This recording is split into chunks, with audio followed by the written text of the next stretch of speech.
So you won't believe the latest drama swirling around Meghan Markle. It's absolutely bonkers, and honestly, I'm finding it hard to take seriously. But sources are saying, well, let me lay it out for you. Apparently, she's considering suing Prince William if he tries to strip her of the Duchess of Sussex title when he eventually becomes king. Yeah, I know, right? My first reaction was basically an eye roll that nearly detached my retina. Look, the idea that Meghan, who, let's be real, has spent a significant amount of time bad-mouthing the royal family and all its trappings, would suddenly go to war to keep a title is just rich. The irony is thicker than clotted cream. Remember that Oprah interview? She acted like the titles meant nothing to her, that they were basically just fancy window dressing. Now, it seems like she's ready to throw down in court to keep that window dressing. It's a complete 180, and it makes you wonder what's really going on. Here's the thing. Royal titles aren't like property. You can't just earn them through sheer force of will or by using them in your branding. They're gifts from the crown, bestowed at the sovereign's pleasure. King Charles recently proved that point when he stripped Prince Andrew of his titles faster than you can say Epstein. Andrew, a blood royal, born into the family, couldn't hold on to his titles when the king decided he was a liability. So what makes Meghan think she has a leg to stand on? Sources are saying she believes that because she's used the Duchess of Sussex title in all her Hollywood deals, her charitable work, and her media appearances, she's somehow established a permanent claim to it. It's like she thinks she's trademarked the title or something. But that's not how any of this works. It's not a business. It's the freaking monarchy. The legal experts are reportedly having a field day with this. They're calling it delusional, frivolous, and bordering on embarrassing. One senior barrister supposedly said that using a title in business doesn't create ownership any more than renting a house creates property rights. It's a pretty apt analogy, I think. And the audacity of it all. She's not just challenging some random policy. She's preparing to challenge the future King of England himself. I mean, talk about biting the hand that once fed you, or at least gave you a tiara. There's also the issue of jurisdiction. Even if Meghan were to try to sue, where would she even do it? She reportedly thinks she could file suit in the United States, believing that a U.S. court could somehow overrule British law. But that's just laughable. American judges have zero authority over the British monarchy's prerogative powers. It's like trying to sue the Pope in a Texas court. It's just not going to happen. And get this, she's not even using the title correctly. Protocol dictates that only blood royals can put the Duchess before their name. She should be styled as Meghan, Duchess of Sussex, not Duchess Meghan, which is how she often presents herself. So, she's planning to sue to defend a title she's repeatedly misused. You can't make this stuff up. It's almost comical. The timing of all this is also interesting. It comes right after King Charles showed everyone how easily he can remove titles. It's like she's trying to test him, to see how far she can push things. But I think she's seriously miscalculated. The whole thing just smacks of entitlement and a fundamental misunderstanding of how the monarchy works. And honestly, it's not a good look for her. It just reinforces the narrative that she's out of touch and more concerned with her own brand than anything else. And the way she never showed any gratitude to the royal family. It's like, what did she expect? So, what's the palace doing? Basically, nothing. And that's the smartest move they could make. They're not engaging. They're not issuing statements. They're just letting Meghan flail around in the wind. The monarchy's been around for centuries. They've seen it all. They know that the best way to deal with a media circus is to just let it burn itself out. It's like trying to argue with a toddler throwing a tantrum. You just ignore them until they get tired. And the public reaction? Oh man, it's been brutal. Social media is having a field day. There are memes everywhere mocking her, dissecting her legal strategy or lack thereof, and just generally making fun of the whole situation. Some people are trying to defend her, saying she has a moral right to protect her title. But those arguments are getting drowned out by the sheer absurdity of the situation. Morality doesn't exactly factor into constitutional law, does it? Meanwhile, back in Hollywood, everyone's got an opinion. Gossip columns are having a field day. Influencers are breaking down the potential outcomes on Instagram Live, and YouTube channels are running countdowns to see if Meghan can pull off some kind of miracle. It's all so over the top and ridiculous. You'd think she was trying to overthrow a government, not just keep a fancy title.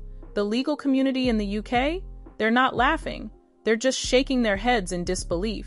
Barristers are issuing statements about how futile this whole thing is, warning any solicitor who represents her that they're risking their professional reputation. Legal blogs are dissecting every clause and precedent, and the consensus is clear. Meghan's got absolutely no chance.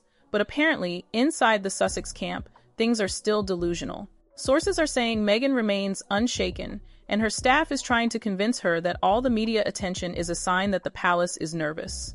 Can you believe that? They're spinning ridicule and mockery as signs of strength. It's like they're living in a completely different reality. I guess she thinks she can just negotiate her way out of this, or use her celebrity power to bend the rules to her will. But she's dealing with an institution that's been around for centuries. An institution that's not exactly known for being flexible or accommodating. The humiliation's just getting worse as more and more legal experts come out and explain how ridiculous her claims are. She's claiming ownership over a title that can be revoked at any moment. She's misusing the formal styling rules, and she's fundamentally misunderstanding the Crown's prerogative. It's like she's taken a crash course in British constitutional law from Wikipedia and thinks she's now an expert. And the memes. Oh, the memes are glorious. There's one of her in a courtroom, pointing dramatically at King Charles holding a gavel, and the caption says something like, "Meghan suing the monarchy for emotional distress." It's savage, but it's also kind of hilarious.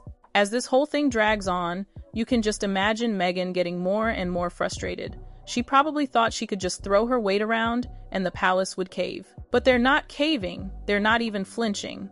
They're just sitting back and watching her make a fool of herself. The ultimate humiliation's gotta be the legal experts just laying out, point by point, why her lawsuit is impossible. Titles exist solely at the sovereign's discretion. U.S. courts have no jurisdiction, and the Andrew precedent ensures absolute compliance. It's like they're writing her legal obituary in real time. So, now what? Well, sources are saying the Sussex camp is starting to reconsider. Maybe, just maybe, they're realizing that they've bitten off more than they can chew. Advisors are reportedly urging her to abandon the legal threats, focus on media management, and accept reality. But even if she backs down now, the damage is already done. She's shown her hand, she's revealed her motivations, and she's made herself look incredibly foolish in the process. The bottom line is this: Meghan Markle's American-style legal audacity crashed and burned against the realities of the British monarchy. The palace remained unshaken, the constitutional experts chuckled, and the media had a field day. It was a masterclass in how not to challenge centuries of tradition and authority, and it's a cautionary tale that'll be told for years to come. So, you're probably wondering what Meghan's next move is, right? I mean, she's not exactly known for backing down quietly, but honestly, at this point, I'm not sure what she can do. She's painted herself into a corner. The palace has all the power, the law is on their side, and public opinion is, well, let's just say she's not exactly winning any popularity contests right now. Any further legal action would just be throwing good money after bad and would make her look even more out of touch. I think the smartest thing she could do is just disappear for a while. Go back to California, focus on her family, and let this whole thing blow over. But will she?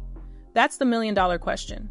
She seems to thrive on attention, even if it's negative attention.